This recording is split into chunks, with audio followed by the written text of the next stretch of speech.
ہماری پہلی ترجیح امن ہے۔ آج پاکستان کی گلیوں میں دیکھیں تو آپ کو فتح نہیں، امن کی خوشی مناتے لوگ نظر آئیں گے۔ پاکستان کی قوم نہ پہلے کبھی جھکی تھی اور نہ ہی ہم اب جھکیں گے۔ DGISPR لیفٹیننٹ جنرل احمد شریف چودھری کا چائنا میڈیا گروپ کو خصوصی انٹرویو۔ بھارت سے کشیدگی، پاک چین تعلقات اور علاقائی امن پر موقف واضح کیا۔ کہا شہادت ہمارے لیے اعزاز ہے، مودی سرکار کا جھوٹا بیانیہ مسترد کرتے ہیں۔ پاکستان اور چین امن و استحکام کے ضامن ہیں۔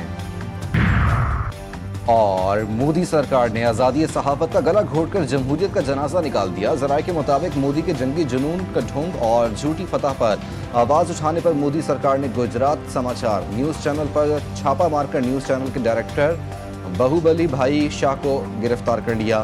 بہوبلی بھائی شاہ کی گرفتاری محض اس لیے کی گئی کہ وہ حکومت سے جواب دہی کا مطالبہ کر رہے تھے۔ صحافیوں کو دھمکانا اور جیل میں ڈالنا معمول بن چکا ہے۔ اپوزیشن کی مودی پر تنقید۔ 5 گنا بڑی بھارتی بحریہ مفلوج، پاک بحریہ کی تیاری مثالی قرار، دشمن کو قیامت تک یاد رہنے والا سبق سکھایا۔ جنگ مسلط کی گئی تو تیار پائیں گے۔ وزیراعظم کا بحری نگہبانوں سے خطاب۔ پاک بحریہ کی شاندار کارکردگی پر خراج تحسین۔ شہباز شریف کا مزید کہنا تھا کہ قوم سے سپلائی دیوار، بھارتی فوج بری اور فضائی پٹائی کے بعد لڑنے کی ہمت نہ کر سکی۔ نائب وزیراعظم و وزیر خارجہ اسحاق ڈار کی 3 روزہ سرکاری دورے پر بیجنگ آمد۔ چینی ہم منصب وانگ ژی سے ملاقات کریں گے۔ پاک بھارت کشیدگی میں حمایت پر چینی قیادت کا شکریہ کریں گے۔ افغان وزیر خارجہ بھی آج بیجنگ پہنچ رہے ہیں۔ پاک چین افغان سہ فریقی وزراء خارجہ اجلاس بھی متوقع ہے۔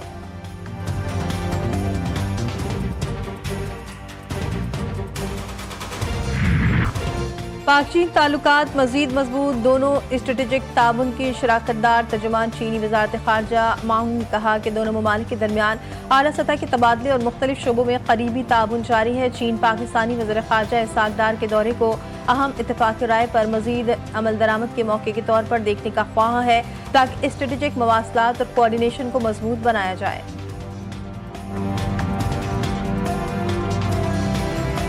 بھارتی میڈیا کا ایک اور پروپیگنڈا آپریشن بنیان مرصوص میں شاہین میزائل کے استعمال کا دعویٰ۔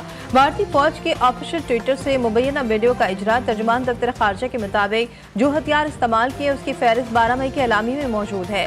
بھارتی فوج نے فوری طور پر گمراہ کن ویڈیو کو حذف کر دیا۔ بھارتی میڈیا بغیر تصدیق کے جھوٹے بیانیوں کو بڑھا چکا تھا۔ قومی مسئلے پر اپوزیشن کو نظر انداز کرنا حکومت کی نئی روایت۔ PTI پاکستان کا مقدمہ اپنے خرچ پر عالمی سطح پر لڑے گی۔ حکومتی کمیٹی میں اپوزیشن کا کوئی رکن شامل نہیں۔ سینیٹر شبلی فراز کے بیان میں تنقیدی اظہار خیال۔ وفاقی وزیر قانون اعظم نذیر طارڑ نے جواب دیا، حکومتی کمیٹی یا وفود میں ہمیشہ حکومتی ارکان ہی ہوتے ہیں۔ اپوزیشن نے حالت جنگ میں قومی یکجہتی کا مظاہرہ کیا، اس کے شکر گزار ہیں۔ اپوزیشن کو یعنی ایک قومی مسئلے پہ بالکل سائیڈ لائن کر دیا گیا اور ایک ایسی روایت ڈال دی گئی جو کہ مستقبل میں میں امید کرتا ہوں کہ وہ برسو نہ ہو۔ رواجن اور روایتن جو ڈیلیگیشنز گورنمنٹ ڈیلیگیشنز ہیں وہ گورنمنٹ ڈیلیگیشنز ہی ہوتے ہیں۔ Those have been formed by the government اور وہ ٹریری میں موجود جو اتحادی جماعت اور ان کے اراکین پہ مشتمل ہیں۔ آلریڈی یہ تجویز ہم نے بھی دے رکھی ہے، پارلیمنٹری ڈیلیگیشنز میں دونوں فریقین اکٹھے بیٹھ کے۔ ISPR کے مطابق فائرنگ کے تبادلے میں سپاہی فرحاد علی توری اور لانس نائک صابر آفریدی نے جام شہادت نوش کیا۔ بلوچستان میں سیکورٹی فورسز کا آپریشن کالعدم BLF کے 3 دہشت گرد ہلاک، 2 زخمی۔ مارے گئے دہشت گردوں سے اسلحہ اور گولہ بارود برآمد۔